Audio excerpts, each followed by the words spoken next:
Assalamualaikum warahmatullahi wabarakatuh. Perkenalkan, saya Nahid Ubayu Asy Ahmad, kelas KIC 1. Di sini saya akan menjelaskan tentang sejarah pengkodifikasian hadis. Kita ketahui bersama bahwasanya kodifikasi atau tadwin secara bahasa adalah mengikat yang terpisah dan mengumpulkan yang tercecer kepada satu kitab. Sedangkan tadwin secara istilah adalah aktivitas mengklasifikasikan dan penyusunan. Pada awal perkembangan Islam, pengkodifikasian hadis tidak terlalu penting karena pada waktu itu banyak sekali orang-orang yang mengetahui hadis Nabi. Berlanjut ke tentang sejarah kodifikasi hadis. Hadis Nabawi atau Sunnah Nabawiyah adalah satu dari dua sumber syariat Islam setelah Al-Quran.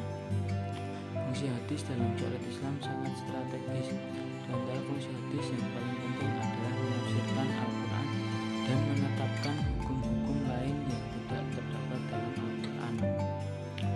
Begitu pentingnya kedudukan hadis, pantas saja jika salah seorang ulama pernah berkata, Al-Quran lebih membutuhkan kepada as-sunnah daripada as-sunnah kepada Al-Quran.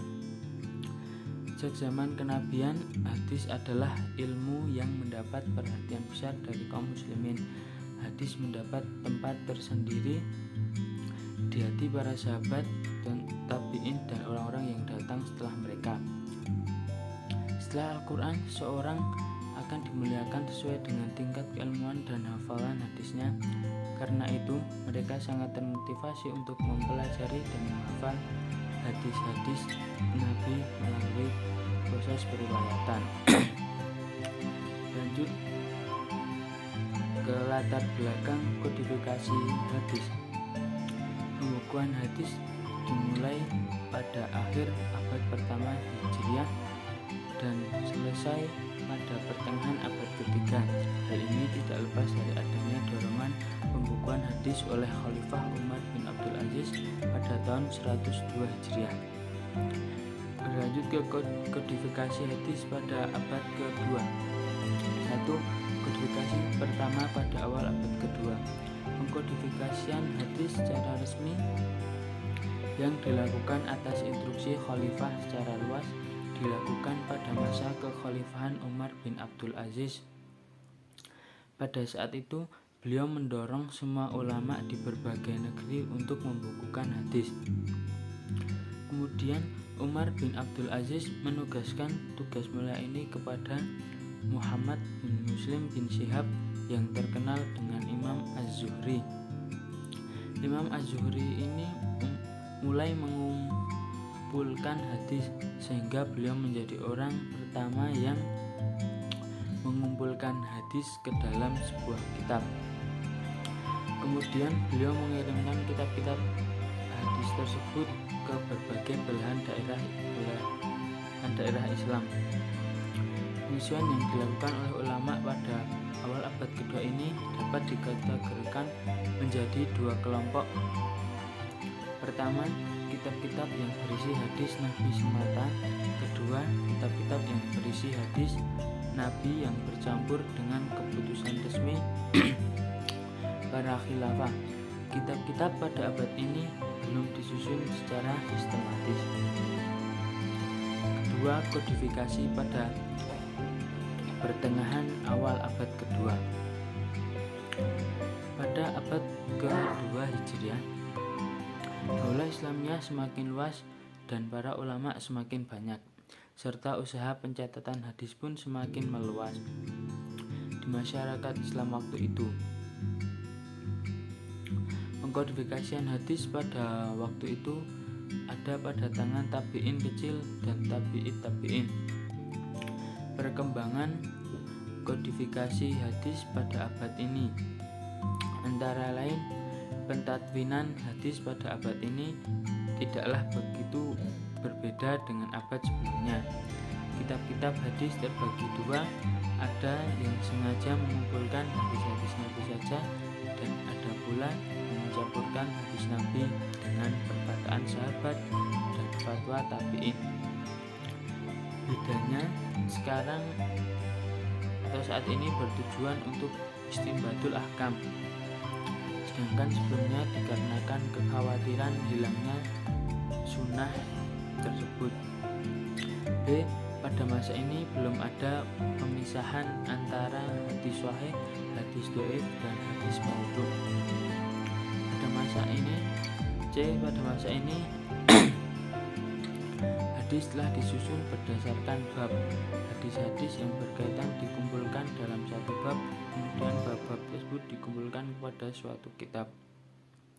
Cara ini merupakan suatu metode penyempurna pengkodifikasian periode sebelumnya yang pernah dilakukan oleh Amr bin Syarahil Asy'ab. Karya-karya kodifikasi pada abad ini. Beberapa ulama yang pertama kali pernah melakukan kodifikasi secara mubawab di berbagai kota antara lain sebagai berikut.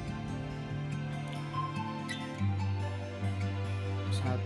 Abu Muhammad Abdullah Al-Malik bin Abdul Aziz bin Jurej Mekah tahun 150 Hijriah. 2.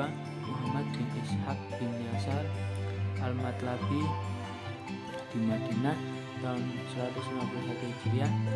Yang ketiga, Ma'mar bin Rashid Al-Basri di Yaman tahun 153 Hijriah.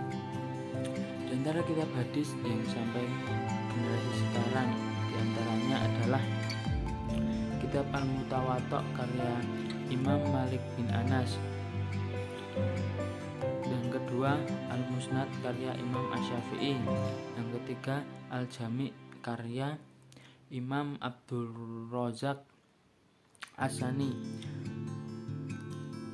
Selanjutnya, kodifikasi hadis pada abad ketiga. Perkembangan ilmu keislaman pada abad ini mengalami perkembangan yang sangat pesat, khususnya dalam bidang ilmu hadis. Pada masa itu, para ulama rela bepergian jauh untuk mencari hadis dan menyusun kitab tentang ilmu rijal dan membukukan hadis, sehingga pada abad ini terjadi perkembangan sistematika penyusunan kitab hadis, sehingga lahirlah kitab-kitab musnad dan kutubus sittah yang menjadi pegangan para ulama sampai saat ini. Berikut perkembangan kodifikasi pada abad ketiga Hijriah. Pada masa ini, kitab yang berisi hadis Rasulullah telah dipisahkan dari qaul sahabat dan fatwa para tabi'in. B. Para ulama pada zaman ini telah mampu menentukan derajat hadis mau dhaif maupun sahih. C. Sistem penyusunan kitab hadis pada masa ini pun makin berkembang. Ada yang menyusun kitab hadis dengan sistem musannaf dan ada pula yang menyusunnya dengan sistem musnad. D. Pada masa ini pula muncul kitab ilmu hadis yang diantaranya tentang ilmu mukhtalif al-hadis, misalnya kitab Ta'wil Mukhtalif al-Hadis karya Ibnu Qutaibah dan kitab Ikhtilaful Hadis karya Ali bin Al-Madini. Berikut beberapa karya-karya kodifikasi pada abad ketiga. A. Kitab Sahih dan Sunnah. 1. Sahih Bukhari tahun 124 Hijriah. B. Sahih Muslim 200 tahun 204 Hijriah dan masih ada lagi. B.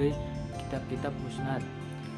A. Musnad Abu Daud Sulaiman bin Dawud As-Sayalisi tahun 204 Hijriah. B. 2. Musnad Abu Bakar bin Abi Syaibah tahun 235 Hijriah. Ketiga, Musnad Ishaq bin Ibrahim Al-Hanzali tahun 238 Hijriah dan masih banyak lagi. Berlanjut, D. Kodifikasi hadis pada abad keempat. Setelah berlalu abad ketiga yang merupakan masa keemasan bagi perkembangan ilmu-ilmu Islam, khususnya ilmu-ilmu tentang sunnah Nabi tersebut, ulama pada abad keempat ini mengikuti usaha pendahulu mereka dalam berkhidmat kepada sunnah Nabi Shallallahu Alaihi Wasallam. Perkembangan kodifikasi pada abad keempat.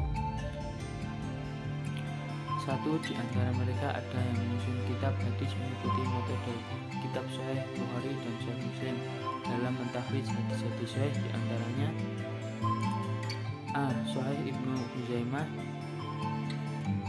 tahun 223 Hijriah, B. Sahih Ibnu Hibban tahun 270 Hijriah, C. Al-Mustadrak Al-Hakim tahun 321 Hijriah. Kedua, ada pula beberapa ulama yang menyusun kitab hadis dengan menggunakan metode as-sunan dalam penyusunannya, di antaranya seperti Muntaqo Ibnu Jarud tahun 307 Hijriah, kemudian Sunan Ad-Daruqutni tahun 300 Hijriah, dan Sunan Al-Kubra Al-Baihaqi tahun 384 Hijriah. Nomor 3, muncul pula pada masa ini kitab hadis yang sangat bermanfaat sekali dalam menjelaskan antara hadis yang tampaknya bertentangan, yaitu Syarh Muskil Al-Atsar At-Tawi tahun 239 Hijriah. Pada masa ini pun para ulama ada yang membuat kitab hadis yang mentartib hadis-hadis berdasarkan nama sahabat periwayatnya, di antaranya Mu'jam Al-Kabir atau Baroni tahun 260 Hijriah. Yang kelima, beberapa ulama membuat kitab mustakhraj. Mustakhraj artinya adalah yang dikeluarkan. Maksudnya itu seorang meriwayatkan hadis dari satu kitab dan sanadnya dari dia sendiri, lalu saatnya bertemu dengan syekh pengarang kitab tersebut, selanjutnya bertemu dengan rawi yang lebih atas dari syekh tersebut pengarang kitab tersebut.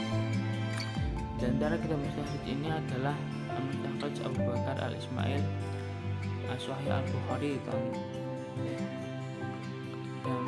kedua Al-Mustakhraj Muhammad bin Ahmad bin Al-Hasan Al-Ghadrifi Al-Bukhari.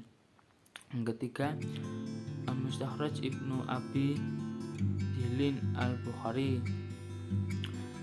Dan berlanjut kodifikasi hadis pada abad kelima.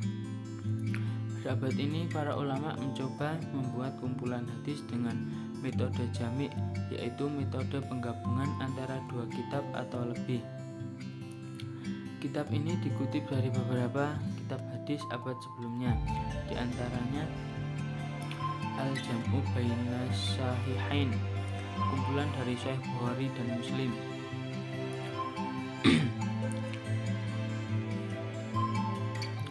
Selanjutnya